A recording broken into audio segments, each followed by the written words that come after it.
Hello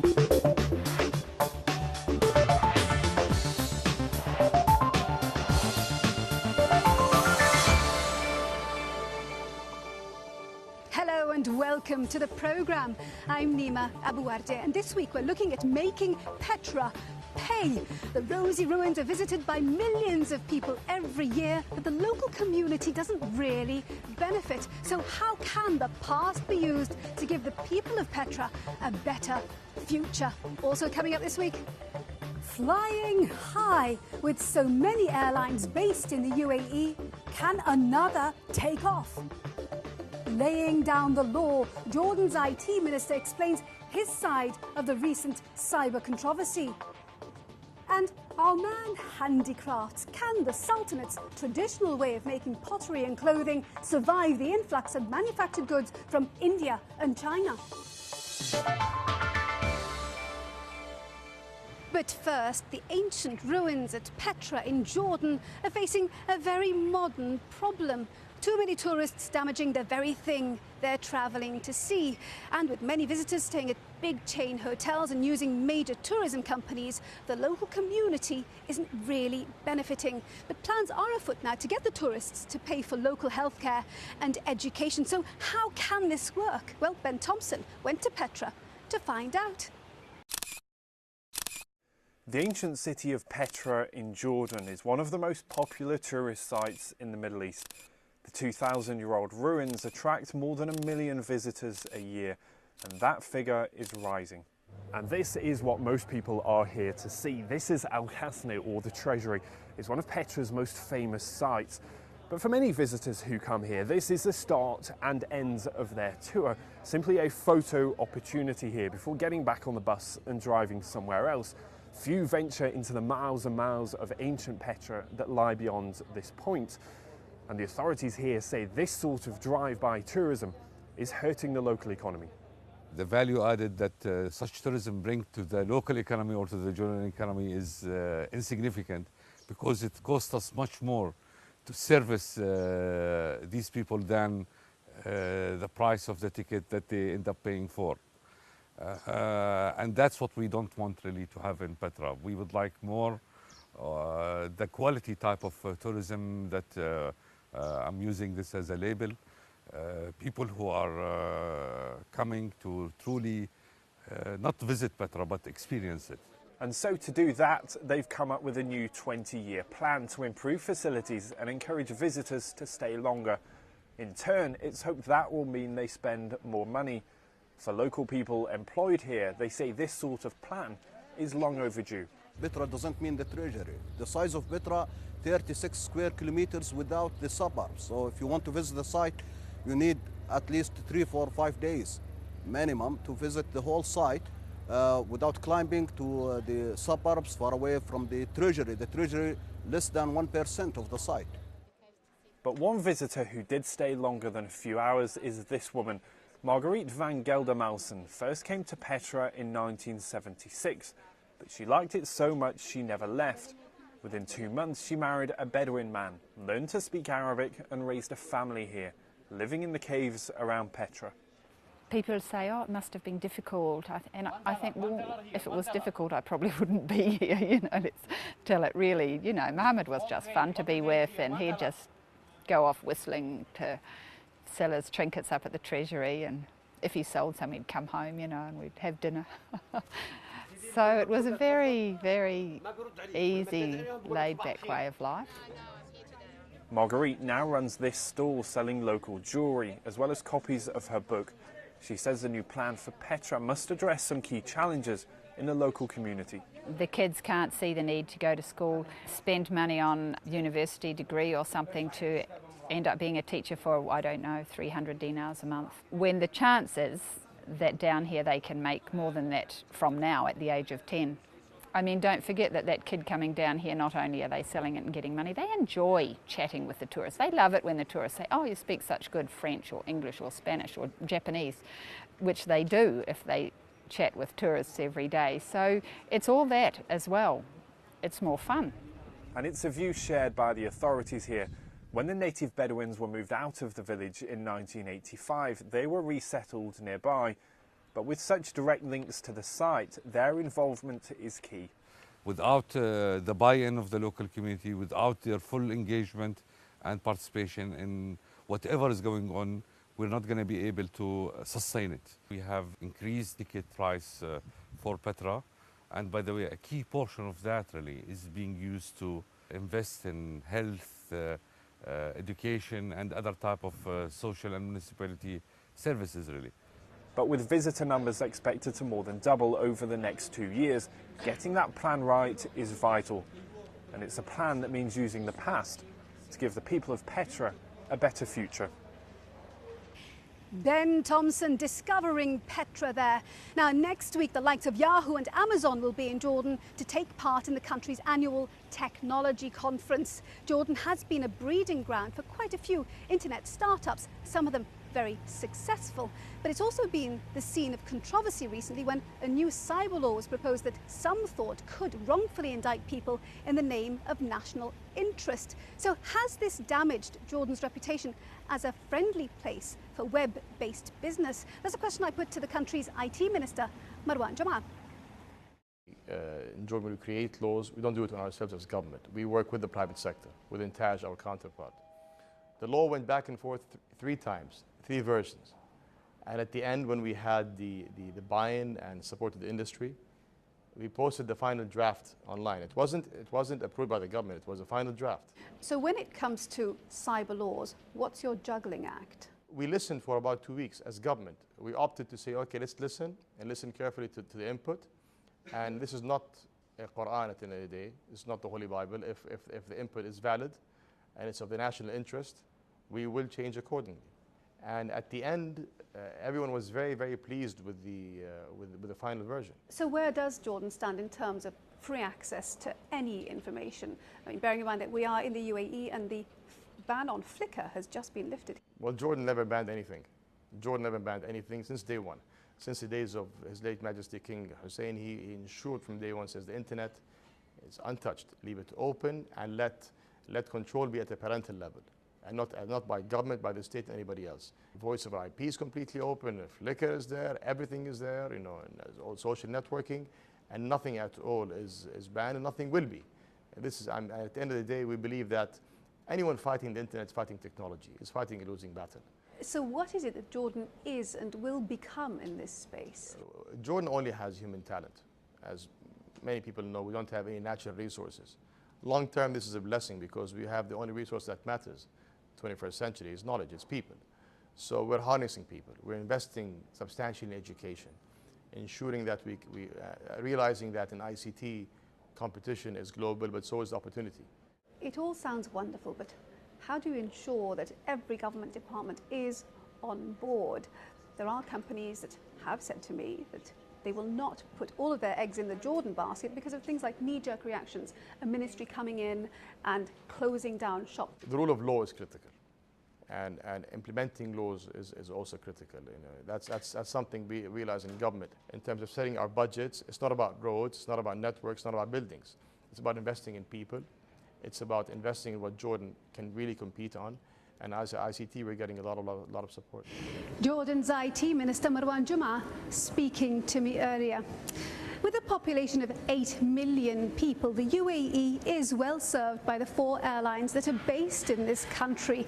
But soon a 5th is due to take off. RAK Airways is set to fly from a small airport in Ras Al Khaimah. But can it really compete with the more established carriers? Philip Hampshire went there to find out. At the Jazeera Aviation Club in Ras Al Khaimah, people like Captain Amit Pillai take their aeroplanes seriously. It's a metaphor for the United Arab Emirates as a whole. Even though the country has a population of just over 8 million, it already has 3 major airlines, and each is backed by a different one of the UAE's 7 constituent states.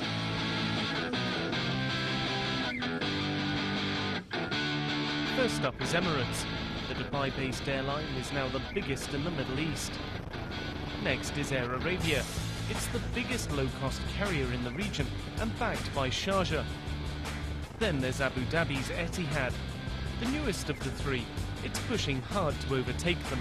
I wish that I could fly into the sky very high. But now a fourth airline from a fourth emirate is looking to get off the ground.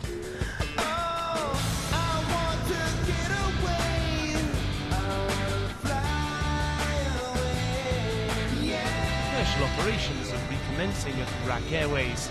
But are the skies over the UAE simply becoming too crowded? We looked at this scenario ourselves, and we looked at these great airlines which serve the UAE and beyond the boundaries of UAE. And we are learning from these. Is tourism slowing? I don't think so. It's growing. So we see the geographical area of Ras Al Khaimah and its surrounding. There is a market can be served.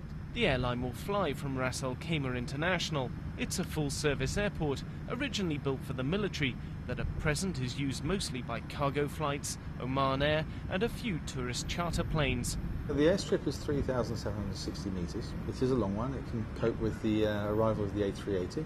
What it will encourage is more people to know that they can fly to different destinations from Ras Al Khaimah. And it could be that as we develop as a cargo hub, the people that come with that business, the subcontractors who will be flying the cargo, in fact some of them will be flying themselves, as well as for holidays and for other business trips. We expect that a lot more people will be living here quite soon. But this isn't RAK Airways' first bite at the apple. They initially started operations back in 2008.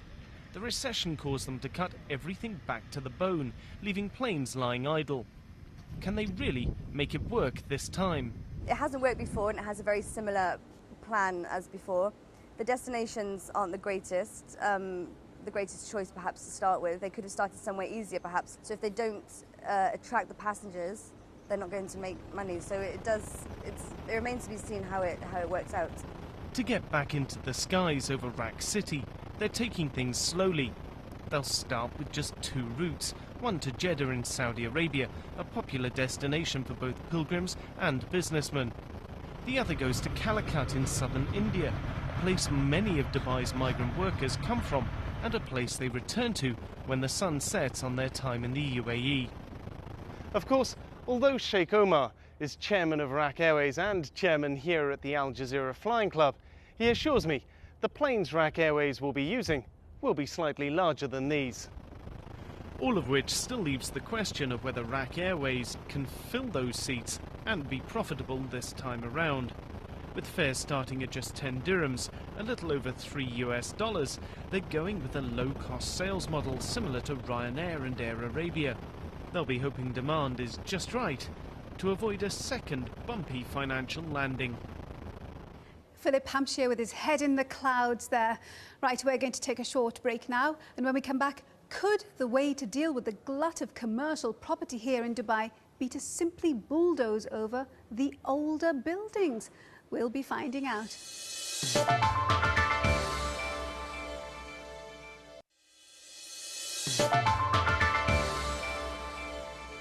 Welcome back to the programme. I'm Nima Abu-Warde. Now, Dubai built so much property during the good times that it's now having to deal with a massive oversupply, and that's especially the case when it comes to office space. The thing is that Dubai already has one of the world's highest ratios of office space per person in the world, and the problem is set to get worse over the next couple of years with more supply coming online. So what can be done to help? That's a question I put to Chris Plum, Head of Research at Jones Lang LaSalle. Dubai certainly, all the cycle, all the markets are roughly at the same point of the cycle in Dubai, and that is definitely part of the problem. In other markets I've worked in Hong Kong or in Sydney, the markets tend to move in slightly different cycles. So certainly in Sydney, there was a lot of conversion of older office space into residential in the late 1980s, for instance. But does Dubai need more hotels or more flats? Isn't that just removing the problem from the office space area into somebody else's? We do still have a bit of a shortage in certain sectors of the residential market, particularly in affordable housing. So certainly some of the buildings, probably not down here in the CBD, but in the more peripheral areas, which are more residential areas anyway, could well be converted into more affordable housing units where the market still is undersupplied. You've also advocated demolition. Demolition will be very selective and in reality is not really going to happen very often. And the economics of the situation just will not justify demolishing new office buildings where they haven't brought the return to the owner. So in exceptional, very exceptional circumstances, there might be a case to demolish buildings and redevelop that site. Dubai has one of the highest ratios of office space per person in the world. It comes just behind London, New York, Paris, big cities.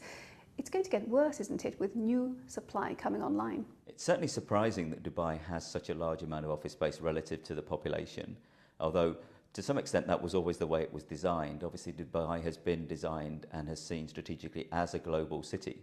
So they've always seen Dubai as serving not just the population of Dubai, but much more the population of the broader region. So it's a little bit misleading. But having said that, yes, Dubai is the fourth most supplied city in the world in terms of office space per person, only just behind New York, London and Paris. So how does what you see translate into what, say, the government could be doing to help the business environment here? The market here needs two things. It needs the demand to be stimulated and it needs the supply to be restricted. I think the main thing that needs to happen at the moment is the supply needs to be restricted, because the nature of the problem that the market is facing is more one of oversupply rather than one of lack of demand. We can restrict the supply of future projects, which probably means stricter enforcement of zoning rules, probably some cancellations and delays of projects that are still under construction. The other thing that can be done on the supply side is perhaps to consider reusing some of the buildings that are already built. Many of the buildings in Dubai that are now offices were originally built for residential purposes in the first instance, and they were later converted to office. So that conversion of use buildings back into residential or into other forms of use is quite a normal thing. Chris Plum, the head of research at Jones Lang LaSalle, speaking to me earlier. Off to Oman now, and the Sultanate's traditional craftsmen have been making woodwork and metalwork for generations. But modern life is catching up, and their products are being undercut by goods manufactured in places like India and China. So what does the future hold for them? Neil Heathcote went to Bahla to find out. Zaid Al-Adawi makes pottery the traditional way in his mud brick kiln. It's a laborious process. After a quick check, he can see that even after 3 days in the kiln, his pots still aren't ready. They'll need to be sealed in for one more day. He's tried to keep up with the times. The kiln now runs on diesel rather than wood. But gone are the days when everyone made pots like this. Instead, Zaid is facing heavy competition, much of it from big factories in Asia. There are pots from China, India, Pakistan and Iran. It costs me more to make them because of the fuel. The labour is expensive here as well. To get someone in for 4 hours will cost me 5 rials. Over in Iran, China and other places, production is cheap. A similar story is being told across Behle. For years, this remote town with its old market and mud brick fort was isolated from the outside world. Now modern life is catching up. The traders are bringing in factory-made goods from India and Asia. This sleepy town market has gone global. In some ways, it looks like not much has actually changed here in many years. In the surrounding streets, coppersmiths, potters and weavers carry on working as their fathers did and their grandfathers before that. But as their customers turn increasingly towards cheap imported goods, business is beginning to dry up. Amr al-Shamaki has been making traditional indigo-coloured cloth since he was a young man. It's a time-consuming business. Making the dye takes 10 days, and each piece of cloth has to be coloured up to 3 times. But it's the only job he knows, so he carries on, even though these days he can go weeks without selling any material. In the old days there was more demand, much more. There were hardly any fabric or clothes from outside. When people started importing, the work began to fall off. Now only old and traditional people still use indigo. My ancestors all did this job, but none of my children are doing it. I'm the only one left. When I die, this job will be gone. That'll be the end of it. But globalization has brought opportunities as well as problems. Ahmed Al-Jadidi makes copper bowls and trays in a tiny room just off the market square. It might look humble, but his business is international. He's found a lucrative niche, travelling the world, showing others how he does his craft. His traditional copperwork is much in demand from countries where such skills have long since vanished. I've been to the States, Algeria, the UAE, Jordan. I've been everywhere. I went to exhibitions and festivals showing them the traditional way to work copper. The Emirates, for example, would call me in and say, Ahmed, come for a week to do this exhibition. They'd pay for me to travel and show them how to make things in copper and brass. The government has also woken up to the market for handmade goods. It's organised special exhibitions to showcase Omani handicrafts, thanks to which Abdullah Al-Shaksi is now selling his basket work to a growing number of tourists. It's a big new market, which has made him confident there's a future in weaving. I have a young boy. He sits with me to make baskets after school. It takes time to learn, so I teach him step by step. He's only 10, but maybe he won't get a government job, so instead of doing nothing, he'll always have a craft he can work with. Behl's craftsmen see it as their duty to pass on their skills to their children. But this new generation is growing up in a very different world of global trade.